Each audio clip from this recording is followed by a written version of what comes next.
ಆತ್ಮೀಯ ಬಂಧುಗಳೇ, ಹೇಗಿದ್ದೀರಾ ಎಲ್ರು? ಸ್ನೇಹಿತರೆ, ನಮ್ಮ ಕಿಂಗ್ಡಮ್ ಟಿವಿಗೆ ತಮಗೆಲ್ಲರಿಗೂ ಪ್ರೀತಿಯ ಸ್ವಾಗತ. ನಾನು ಮಂಜು ದೇವರಾಜ್.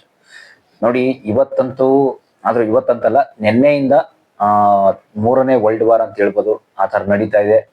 ಮುಂದೆ ನಮ್ಮ ದೇಶಕ್ಕೂ ಹಿಂಗೆ ಆಗುತ್ತೋ, ಚೀನಾ ಪಾಕಿಸ್ತಾನ ಮೇಲೆ ಈ ತರ ಆಗುತ್ತೋ, ಇಲ್ಲ ನಮ್ಮ ದೇಶ ಭಾರತ ಮತ್ತೆ ಪಾಕಿಸ್ತಾನ ಮೇಲೆ ಈ ತರ ಆಗುತ್ತೋ, ಇಲ್ಲ ಇಡೀ ವರ್ಲ್ಡ್ ವಾರ್ ಸರ್ವನಾಶ ಆಗುತ್ತೋ, ಕಲಿಯುಗನೇ ಸರ್ವನಾಶ ಆಗ್ತಾ ಇದೆಯೋ ಏನೋ ಗೊತ್ತಿಲ್ಲ. ಮಾತ್ರ ಇವಾಗಂತೂ ನೋಡಿ, ಮೊದಲನೇ ಮಹಾಯುದ್ಧದ ಬಗ್ಗೆ ತಿಳಿಸ್ತೀನಿ. ಮೊದಲನೇ ಮಹಾಯುದ್ಧ ಎಲ್ಲ 1914ರಿಂದ 18 ಆ ಟೈಮಲ್ಲೇ ನಡೆದಿತ್ತು.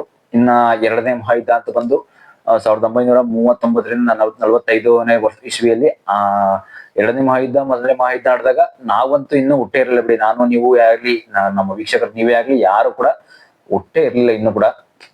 ಆಗ್ಲೇ ಕೂಡ ಎರಡು ವರ್ಲ್ಡ್ ವಾರ್ ನಡೆದಿತ್ತು. ಸದ್ಯಕ್ಕೆ ಈಗಂತೂ ಮೂರನೇ ವರ್ಲ್ಡ್ ವಾರೇ ನಡೀತಾ ಇದೆ. ಬಟ್ ಈಗಂತೂ ಎಲ್ಲಾ ದೇಶಗಳು ಕೂಡ ಅಣ್ವಸ್ತ್ರವನ್ನ ತುಂಬಾ ದೊಡ್ಡ ಮಟ್ಟದಲ್ಲಿ ತಯಾರು ಮಾಡ್ಕೊಂಡಿದ್ವಿ. ಯಾಕೆಂತಂದ್ರೆ ಅಣ್ವಸ್ತ್ರ ಅಂತಂದ್ರೆ ಅಣ್ವಸ್ತ್ರಗಳಾಗ್ಲಿ, ಕೆಲವೊಂದು ಅಣುಬಾಂಬ್ಗಳಾಗ್ಲಿ, ಕೆಲವೊಂದು ಕ್ಷಿಪಣಿಗಳಾಗ್ಲಿ, ಈ ದೇಶಗಳ ಮೇಲೆ ಬೇರೆ ಬೇರೆ ದೇಶಗಳ ಮೇಲೆ ಯುದ್ಧ ಮಾಡೋದಿಕ್ಕೆ ತುಂಬಾ ದೊಡ್ಡ ಮಟ್ಟದಲ್ಲಿ ಯುದ್ಧವನ್ನ ಮಾಡೋದಿಕ್ಕೆ ರೆಡಿ ಮಾಡ್ಕೊಂಡಿವೆ.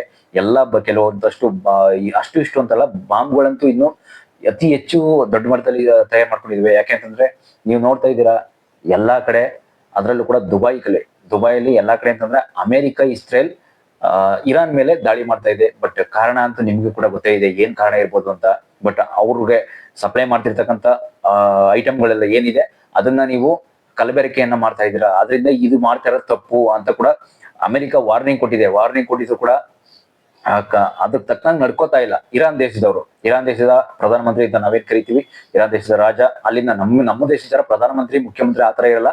ಬಟ್ ಆ ದೇಶಗಳಲ್ಲಿ, ಅರಬ್ ಕಂಟ್ರೀಸ್ ಗಳಲ್ಲಿ ಬಂದು ರಾಜ, ಮಂತ್ರಿ ಆತರ ಇರ್ತಾರಷ್ಟೇ. ಬಟ್ ಅಲ್ಲಿನ ರಾಜರು ಕೂಡ ಕರೆಕ್ಟ್ ಆಗಿ ನಡ್ಕೋತಾ ಇಲ್ಲ ಅವ್ರು ಹೇಳಿರೋ ತಕ್ಕನಾಗಿ. ಬಟ್ ಇದರಿಂದ ಈಗ ವರ್ಲ್ಡ್ ವಾರ್ ಸಿದ್ಧ ಆಗಿದೆ. ನೋಡಿ, ವರ್ಲ್ಡ್ ವಾರ್ ಅಂತಂದ್ರೆ ಅರಬ್ ಕಂಟ್ರಿ, ನಮ್ಮ ದೇಶಕ್ಕಂತೂ ಪೆಟ್ರೋಲ್ ಡೀಸೆಲ್ ಬರ್ತಕ್ಕಂಥದ್ದೆಲ್ಲ ಅರಬ್ ಕಂಟ್ರಿಗಳಿಂದಾನೇ ಜಾಸ್ತಿ. ಸೌದಿ ಅರೇಬಿಯಾ ಆಗ್ಬೋದು, ಅರಬ್ ಕಂಟ್ರಿಗಳ ಸುತ್ತಮುತ್ತಲ ದೇಶ ಏನಿದೆ ಆ ದೇಶಗಳಿಂದಾನೇ, ಇರಾನ್, ಇರಾಕ್, ಕುವೈತ್ ಅಂತ ನಾವೇನ್ ಕರಿತೀವಿ, ದುಬೈ, ಆ ಕಂಟ್ರೀಸ್ ಇಂದಾನೇ ತುಂಬಾ ಎಲ್ಲಾ ಬರ್ತಕ್ಕಂಥದ್ದು. ಬಟ್ ಅಮೆರಿಕದಿಂದಲೂ ಕೂಡ ತೈಲ ಉತ್ಪನ್ನ ಬರುತ್ತೆ ನಮ್ಮ ದೇಶಕ್ಕೆ. ಆದ್ರೆ ಮುಂದೆ ಅಂತೂ ದುಬಾರಿ ಆಗುತ್ತೇನೋ ಅನ್ನೋ ಒಂದು ಕಾನ್ಸೆಪ್ಟ್ ಆಗ್ತಾ ಇದೆ, ಹೇಳಕ್ಕಾಗಲ್ಲ. ಮುಂದೆ ನನ್ನ ಪ್ರಕಾರ ಹೇಳ್ತಾ ಇದೀನಿ ನೋಡಿ, ಇಷ್ಟೊಂದು ವರ್ಲ್ಡ್ ವಾರ್ ಆಗ್ತಾ ಇದೆ, ಅದು ತೈಲ ಬರ್ತಾ ಇರ್ತಕ್ಕಂಥ ಒಂದು ದೇಶದಿಂದನೇ. ನಾವು ಇಂಪೋರ್ಟ್ ಮಾಡ್ಕೊಳ್ಳೋದೇ ತೈಲ ಆ ದೇಶಗಳಿಂದ. ಬಟ್ ಆ ದೇಶಗಳಿಂದಾನೇ ಇಷ್ಟೊಂದು ಹೊಡೆದಾಟಗಳು ನಡೀತಾ ಇದೆ ಅಂತಂದ್ರೆ ತೈಲಗಳ ಬೆಲೆ ಏರಿಕೆ ಆಗ್ಬೋದು. ಇಲ್ಲ ಅಂತಂದ್ರೆ ನಮ್ಮ ದೇಶದಿಂದ ಈಗಾಗಲೇ ನೋಡಿ ಏರ್ಪೋರ್ಟ್ ಕಟ್ ಆಗಿದೆ, ಈಗಾಗಲೇ ಏರೋಪ್ಲೇನ್ ಅಂತೂ ಹಾರ್ತಾ ಇಲ್ಲ. ಅಂದ್ರೆ ದುಬೈಗಾಗ್ಲಿ, ಅಲ್ಲಿನ ದೇಶಗಳಾಗ್ಲಿ, ಅಮೆರಿಕಗಾಗ್ಲಿ, ನಮ್ಮ ದೇಶದಿಂದ ಆ ದೇಶದಿಂದ ಈ ದೇಶಕ್ಕೆ ವಿಮಾನ ಹಾರಾಟ ರದ್ದು ಮಾಡಲಾಗಿದೆ ಈಗಾಗಲೇ. ಬಟ್ ಆ ದೇಶದಲ್ಲಿ ಇರ್ತಕ್ಕಂಥ ಕನ್ನಡಿಗರನ್ನು ಕೂಡ, ನಮ್ಮ ಕನ್ನಡಿಗರನ್ನಾಗ್ಲಿ, ನಮ್ಮ ಭಾರತೀಯರಾಗ್ಲಿ ಯಾರು ಕೂಡ ವಾಪಸ್ ಬರೋಕ್ ಆಗ್ತಾ ಇಲ್ಲ. ಆ ರೀತಿ ಚಿತ್ರ ಹಿಂಸೆ ಆಗ್ತಾ ಇದೆ. ಮತ್ತೆ ಕೆಲವೊಂದಷ್ಟು ಸಾವಿರಾರು ಜನರ ಸಾವು ನೋವಾಗಿದೆ ಇರಾನ್ ದೇಶದಲ್ಲಿ ಈಗಾಗಲೇ. ಇರಾನ್ ಮೇಲೆ ದಾಳಿ ಮಾಡಿದ್ರಿಂದ ಇರಾನ್ ನಲ್ಲಿ ತುಂಬಾ ಕಟ್ಟಡಗಳೆಲ್ಲ ನೆಲಕ್ಕುರುಳಿ ಎಲ್ಲ ಕೂಡ ನೋಡಿ. ಸ್ಕೂಲ್ ಮಕ್ಕಳು ಕೂಡ, ಕೆಲವೊಂದು ಸ್ಕೂಲ್ ಕಾರ್ಮೆಂಟ್ ಮಕ್ಕಳು ಕೂಡ ಅಲ್ಲೊಂದು ಹಾಸ್ಟೆಲ್ ಅಂತ ಇದೆ, ಹಾಸ್ಟೆಲ್ ಕೂಡ ಎಲ್ಲ ಕೂಡ ತೀರೋಗಿದ್ದಾರೆ ಆಲ್ರೆಡಿ. ಅಲ್ಲೂ ಕೂಡ ಅಲ್ಲಿ ಎಷ್ಟೋ ಜನ, ಒಂದು 115ಕ್ಕೂ ಹೆಚ್ಚು ಸಾವಾಗಿದೆ ಅಂತ ಕೂಡ ಕೇಳಿ ಬರ್ತಾ ಇದೆ. ನಿಜಕ್ಕೂ ಇದಂತೂ ಒಂಥರ ಆ ಕರುಣೆ ಅನ್ನೋದೇ ಇಲ್ವಾ ನಿಜವಾಗ್ಲೂ ಅಂತ ಅನಿಸ್ತಾ ಇದೆ. ನೋಡಿ, ಅಮೆರಿಕದವ್ರಿಗೂ ಕೂಡ, ಇಸ್ರೇಲ್ ಅವ್ರಿಗೂ ಕೂಡ ಹೊಂದಾಣಿಕೆ ಏನೋ ಅಂದ್ರೆ ಪಾಸಿಟಿವ್ ಇರ್ಬೋದು, ಇಲ್ಲ ಅಂತಲ್ಲ. ಇವ್ರು ಬಂದು ಈಗ ನೋಡಿ, ಇವರು ಯಾರಂತಂದ್ರೆ ಇರಾನ್ ಇಸ್ರೇಲ್ ಹೊಡೆದಾಟಕ್ಕೆ ಅಮೆರಿಕ ಯಾಕೆ ಮಧ್ಯೆ ಬರ್ತಾ ಇದೆ? ಬಟ್ ಆದ್ರೂ ಕೂಡ ಅಮೆರಿಕದ ಅಧ್ಯಕ್ಷ ಮಾಡ್ತಾ ಇರ್ತಕ್ಕಂಥದ್ದು ನಿಜವಾಗ್ಲೂ ಸರಿನಾ ಇದು? ನೀವು ಕೂಡ ಕಾಮೆಂಟ್ ಮಾಡಿ, ನಿಮ್ಗೆ ಅನ್ಸುತ್ತೆ ನೋಡಿ. ಆದ್ರೂ ಕೂಡ ನನ್ನ ಪ್ರಕಾರ ಇಷ್ಟೊಂದು ಆವೇಶ, ದ್ವೇಷ ಒಳ್ಳೇದಲ್ಲ ನಿಜವಾಗ್ಲೂ. ಇದೆಲ್ಲ ಬರೀ ಮಾತಲ್ಲೇ ಬಗೆಹರಿಸ್ಕೊಂತ ಒಂದು ವಿಷಯನ ಈಗ ನೋಡಿ, ಎಷ್ಟೊಂದು ಮಕ್ಳುಗಳು ಸಾವು ನೋವು ಆಗ್ತಾ ಇದೆ, ಎಷ್ಟೊಂದು ಅಲ್ಲಿನ ಜನರು ಸಾಯ್ತಾ ಇದ್ದಾರೆ. ಬಟ್ ಇದೆಲ್ಲ ಕರುಣೆಯಲ್ಲೇ ಇಲ್ವಾ ಬೇರೆ ಬೇರೆ ಆ ದೇಶಗಳಿಗೆ, ಅಮೆರಿಕ ದೇಶಕ್ಕೆ ಆಗಲಿ, ಇಸ್ರೇಲ್ ದೇಶಕ್ಕೆ ಆಗಲಿ ಕರುಣೆ ಅನ್ನೋದೇ ಸ್ವಲ್ಪನೂ ಬರ್ತಾ ಇಲ್ವಾ? ಯಾಕೆ ಅಂತಂದ್ರೆ ತಪ್ಪು ಮಾಡೋದು ಎಲ್ಲರೂ ಕೂಡ ತಪ್ಪು ಮಾಡೇ ಮಾಡ್ತಾರೆ, ಎಲ್ಲ ದೇಶಗಳು. ನೋಡಿ, ನಮ್ಮ ದೇಶನೂ ಕೂಡ ತಪ್ಪು ಮಾಡೇ ಮಾಡುತ್ತೆ. ಮತ್ತೆ ಸಾರಿ ಕೇಳ್ತಾರೆ, ಹೋಗಿ ಹಿಂಗಾಗಿದೆ ನಾವು ಕಟ್ಕೊಡ್ತೀವಿ, ಅದೇನ್ ಕಟ್ಕೊಡ್ತೀವಿ, ಎಕ್ಸ್ಟ್ರಾ ಕೊಡ್ತೀವಿ ಅಂತೆಲ್ಲ ಮಾತಾಡ್ತಾರೆ. ಬಟ್ ಆದ್ರೂ ಕೂಡ ಈಗಿನ ಕಾಲ ನೋಡ್ತಾ ಇದ್ರೆ ಡಿಪೆಂಡ್ ಎಲ್ಲಿ ಹೋಗ್ತಾ ಇದೆ ನೋಡಿ ನಮ್ಮ ಕಾಲ. ನಮ್ಮ ದೇಶನೂ ಕೂಡ ಅಷ್ಟೇನೆ. ನಮ್ಮ ದೇಶದ ಮೇಲೆ ಕೂಡ ಯಾವಾಗ ನಮ್ಮ ಗಡಿ ದಾಟಿ ನಮ್ಮ ಸೈನಿಕರ ಒಂದು ಅಂತವನ್ನೇ ನುಗ್ಗಿ ಬಂದು ಹೊಡಿತಾರೋ ನಮ್ಮ ದೇಶನ ಗೊತ್ತಿಲ್ಲ. ಬಟ್ ನಮ್ಮ ದೇಶಕ್ಕೂ ಅಷ್ಟೇನೆ, ಬರ್ಬೇಕು ಅಂತಂದ್ರೆ ಅವ್ರು ಗಂಡಸ್ತನ ಗಟ್ಟಿ ಮಾಡ್ಕೊಂಡು ಬರ್ಬೇಕು. ಯಾಕೆ ಅಂತಂದ್ರೆ ನಮ್ಮ ದೇಶದಲ್ಲಿ ಹಿಮಾಲಯ ಪರ್ವತ ಇದೆ, ರಾಜಸ್ಥಾನಕ್ಕೆ ಹೋದ್ರೆ ಮರುಭೂಮಿ ಇದೆ, ಸುತ್ತ ಬಂದ್ರೆ ಕೆಳಗಡೆ ಬಂದ್ರೆ ನೀವು ಅಂತಂದ್ರೆ ದಕ್ಷಿಣಕ್ಕೆ ಬಂದ್ರೆ ಸುತ್ತ ಸಮುದ್ರ ಇದೆ. ಅದರಿಂದ ಯಾವುದೇ ಕಾರಣಕ್ಕೂ ನಮ್ಮ ದೇಶದ ಮೇಲೆ ಅಷ್ಟು ಈಸಿಯಾಗಿ ಅಟ್ಯಾಕ್ ಮಾಡೋಕ್ ಆಗಲ್ಲ.